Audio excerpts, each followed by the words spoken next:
9th का physics NCERT से तुम लोग को पहला चैप्टर का पार्ट 18 है। पार्ट 17 में बतलाए थे व्हाट इज प्रेशर, दबाव किसे कहते हैं।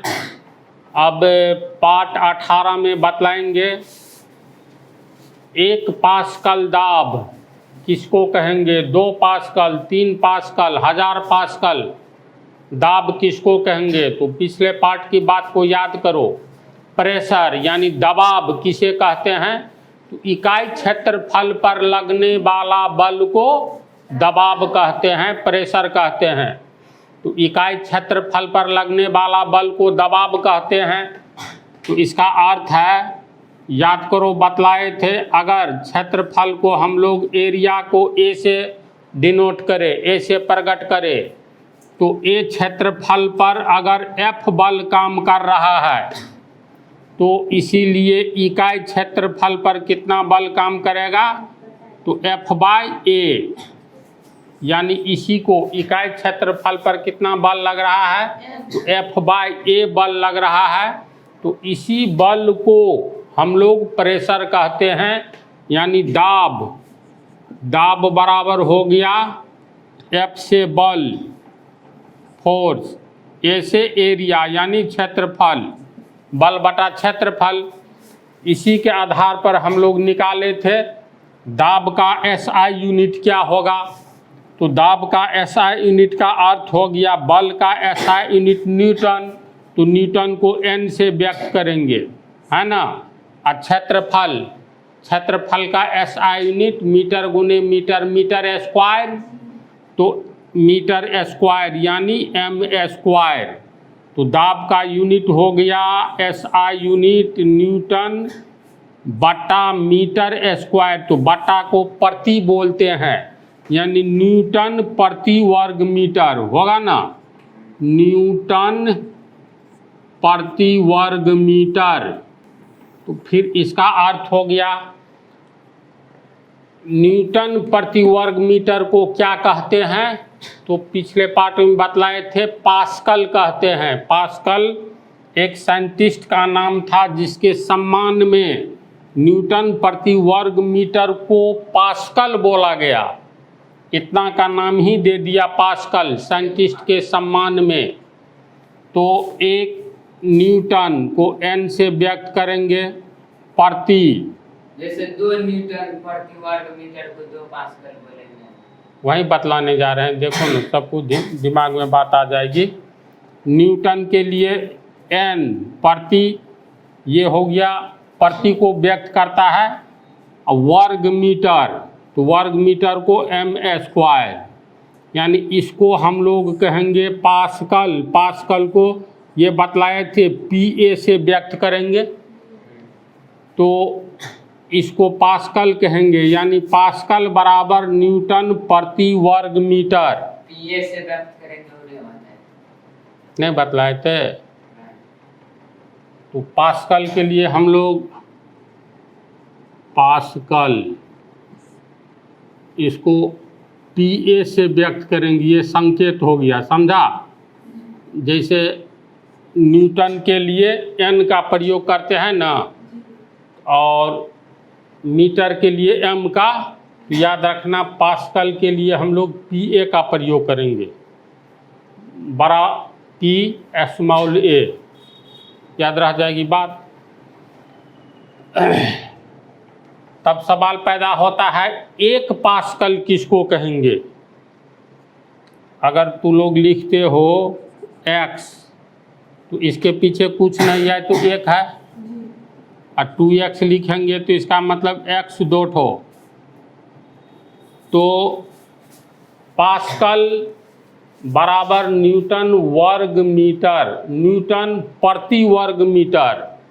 तो 1 पास्कल का अर्थ हो गया 1 पास्कल बराबर 1 न्यूटन प्रति वर्ग मीटर, समझा। तो 1 पास्कल कहेंगे किसको, अब ध्यान से समझो। ऐसी ऐसी बहुत सारी बात फिजिक्स में आने वाली है।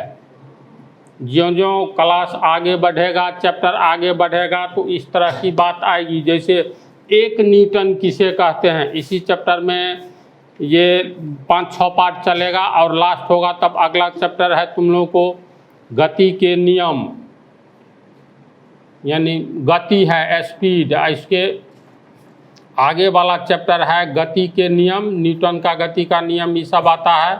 फिर है गुरुत्वाकर्षण, इसी तरह चैप्टर आगे बढ़ता जाएगा।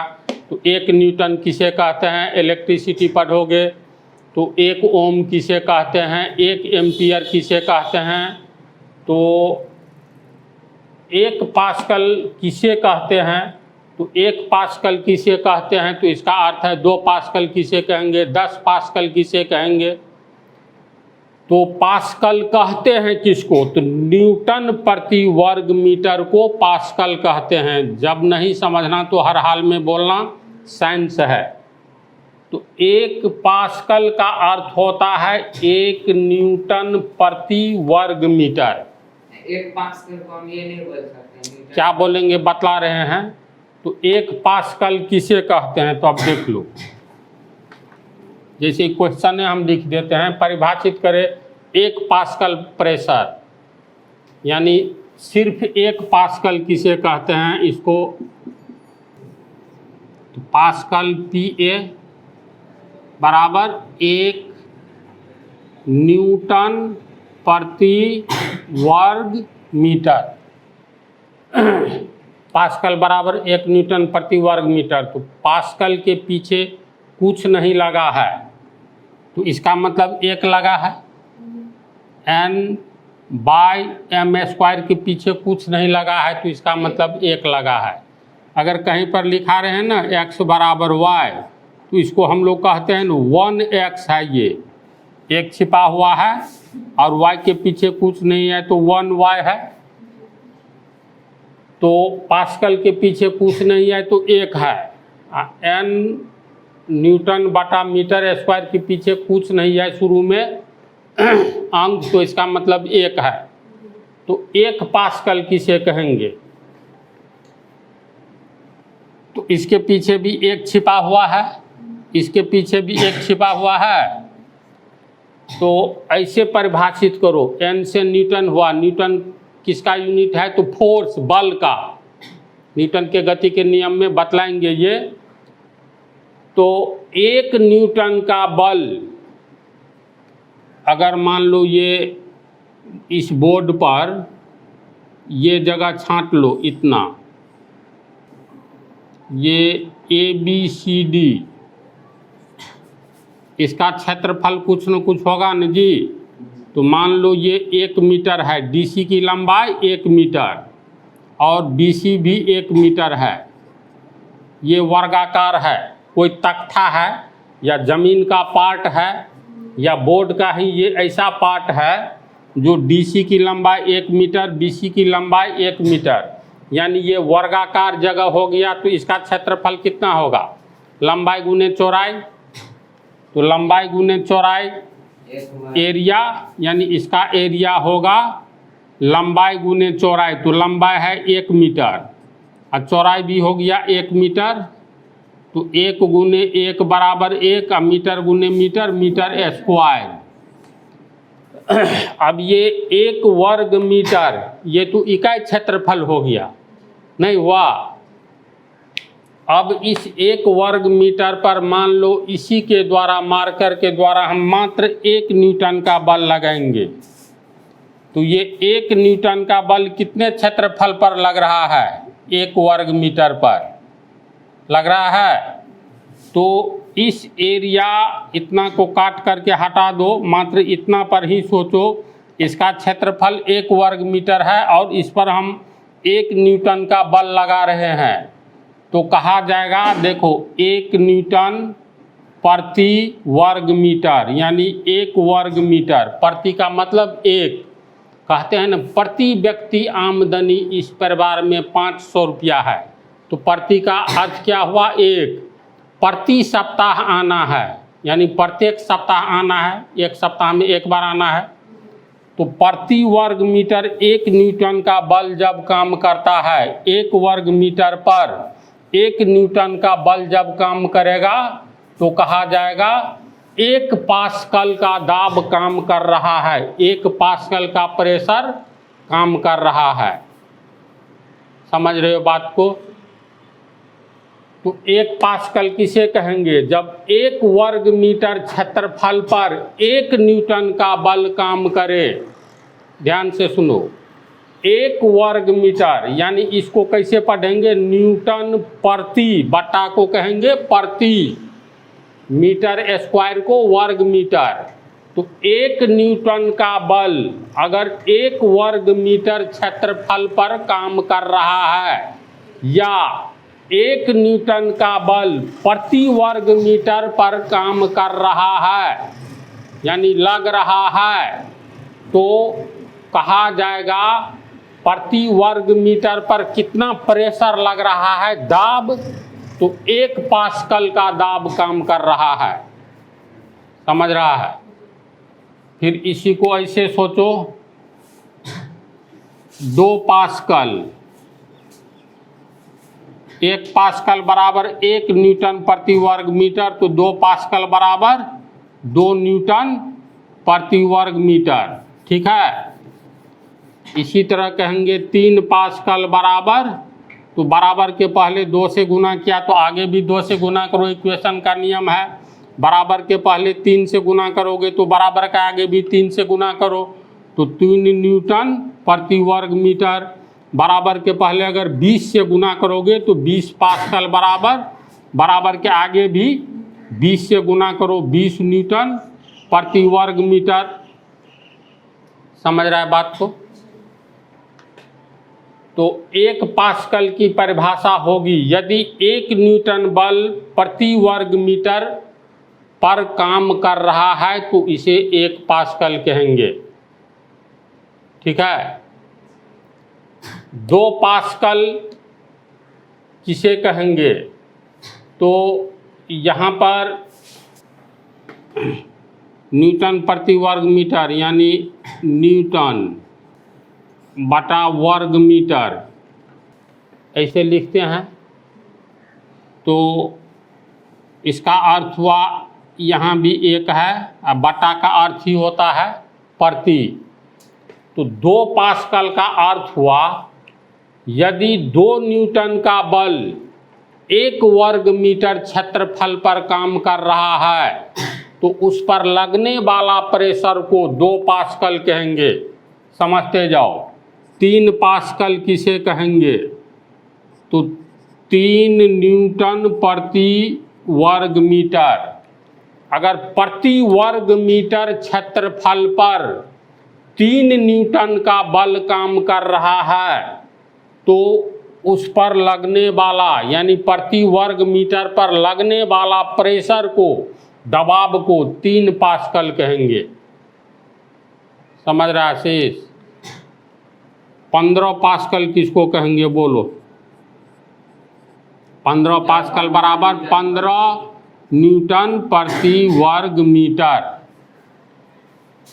तो इसका अर्थ ये हुआ, 15 पास्कल की क्या परिभाषा होगी? तो ये प्रति, यानी 1 वर्ग मीटर पर 15 न्यूटन का बल कार्य कर रहा है। जब ये 15 न्यूटन का बल 4 वर्ग मीटर पर करेगा तब क्या? बतला रहे हैं, मतलब सब कुछ हम बतला देते हैं, पहले अच्छी तरह समझते जाओ। तो 15 पास्कल की परिभाषा क्या होगी? प्रति वर्ग मीटर क्षेत्रफल पर अगर 15 न्यूटन बल काम कर रहा है तो प्रति वर्ग मीटर पर लगने वाला प्रेशर कहलाएगा 15 पास्कल का प्रेशर लग रहा है। इतनी बात को समझा? तो पहले इसके बारे में हम लिख देते हैं और डिटेल में समझाते हैं। जैसे तू बोला जो 4 वर्ग मीटर पर अगर मान लो 20 न्यूटन का बल काम करे, यही नहीं पूछ रहा है, तो ये भी बतला रहे हैं। पहले इसकी परिभाषा लिखो। तो 1 पास्कल की परिभाषा क्या हो गई? देखो 1 लगा हुआ है ना, तो यदि 1 न्यूटन, 1 लगा है तो 1 न्यूटन लेंगे, 2 लगा है तो 2 न्यूटन लेंगे, 3 लगा है तो 3 न्यूटन लेंगे। समझ रहे हैं बात? तो यदि 1 न्यूटन बल प्रति वर्ग मीटर पर लग रहा है तो हम कहेंगे कि प्रति वर्ग मीटर पर 1 पास्कल का प्रेशर काम कर रहा है। तू समझ रहा है? If the force of 1 Newton is acting on per square meter, then we would say that 1 pascal of pressure is acting per square meter. ये याद रखना है, दाब प्रेशर जो होता है न जी, इकाई क्षेत्रफल पर कार्य करने वाला बल को कहते हैं। तो क्षेत्रफल हमेशा इकाइये लेंगे। जैसे डेंसिटी में तुम लोग को बतलाए थे ना, इकाई आयतन में उपस्थित पदार्थ के मात्रा को कहते हैं डेंसिटी। तो इकाई आयतन हमेशा लेंगे, उसमें 10 ग्राम है कि 20 ग्राम है। अगर 20 ग्राम है तो 20 ग्राम के अनुसार निकालेंगे। अब इकाई क्षेत्रफल हमेशा ये प्रेशर जो पढ़े हो हमेशा इकाई क्षेत्रफल पर निकालेंगे। अब पूरा पृथ्वी के बारे में सोचोगे, पूरा पृथ्वी के चारों ओर वायुमंडल है, तो वायु का दबाव पृथ्वी पर कितना है, तो संपूर्ण पृथ्वी पर कितना होगा, तो पृथ्वी के इकाई क्षेत्रफल पर कितना है। इसके बाद मान लो इकाई क्षेत्रफल पर निकल गया 1 वर्ग मीटर पर, तो 1 करोड़ वर्ग मीटर पर नहीं निकल जाएगा। एक अंडा का दाम 5 रुपया, तो 5 अंडा का दाम 5 गुने 5 25 रुपया। बात को समझ रहा है? तो 1 पास्कल किसको कहेंगे? इकाई क्षेत्रफल पर, यानी प्रति वर्ग मीटर, प्रति यानी 1 वर्ग मीटर इकाई क्षेत्रफल पर हुआ। इकाई क्षेत्रफल पर 1 न्यूटन का बल कार्य करेगा तो 1 पास्कल कहलाएगा।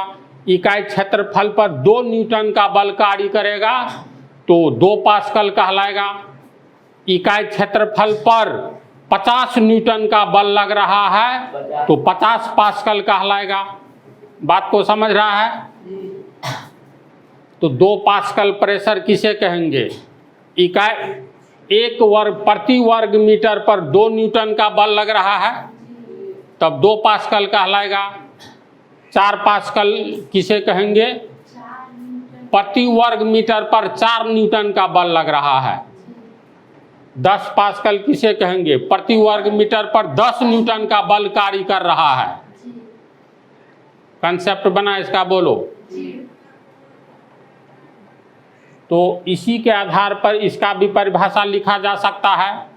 25 पास्कल का प्रेशर कहीं पर कार्य कर रहा है तो इसका अर्थ है प्रति वर्ग मीटर 25 न्यूटन बल लग रहा है। प्रति वर्ग मीटर पर कितना बल लग रहा है? तो 25 न्यूटन का बल लग रहा है। समझा? तो चलो इसको उतारो। तो लोग इसको समझा। 2 पास्कल का अर्थ क्या हो गया? प्रति वर्ग मीटर क्षेत्रफल पर लगने वाला बल 2 न्यूटन है। 4 पास्कल का अर्थ प्रति वर्ग मीटर पर 4 न्यूटन का बल कार्य कर रहा है। 10 पास्कल का अर्थ प्रति वर्ग मीटर पर 10 न्यूटन का बल कार्य कर रहा है। तो प्रेशर के बारे में जो भी निकालोगे ना, तो परिभाषा के अनुसार इकाई क्षेत्रफल पर लगने वाला बल को प्रेशर कहते हैं।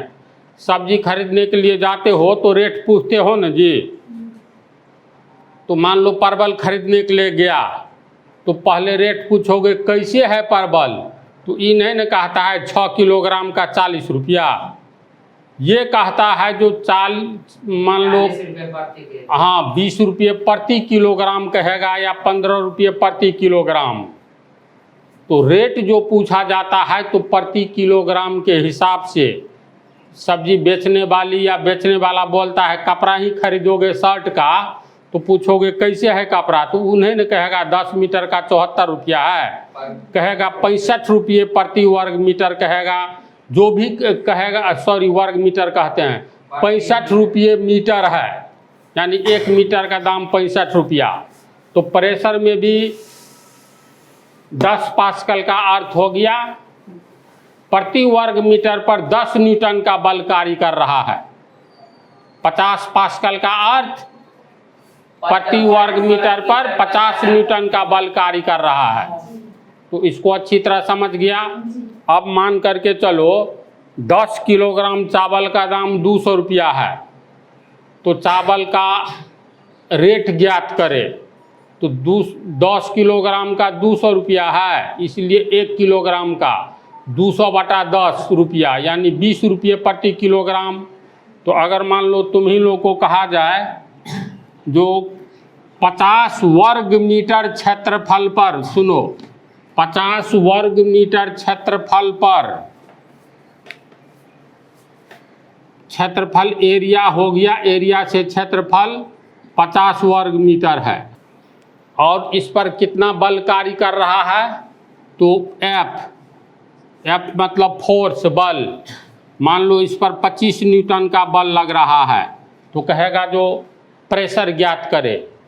तो 50 प्रेशर, तुरंत परिभाषा याद करो, इकाई क्षेत्रफल पर लगने वाला बल को प्रेशर कहते हैं, दाब कहते हैं।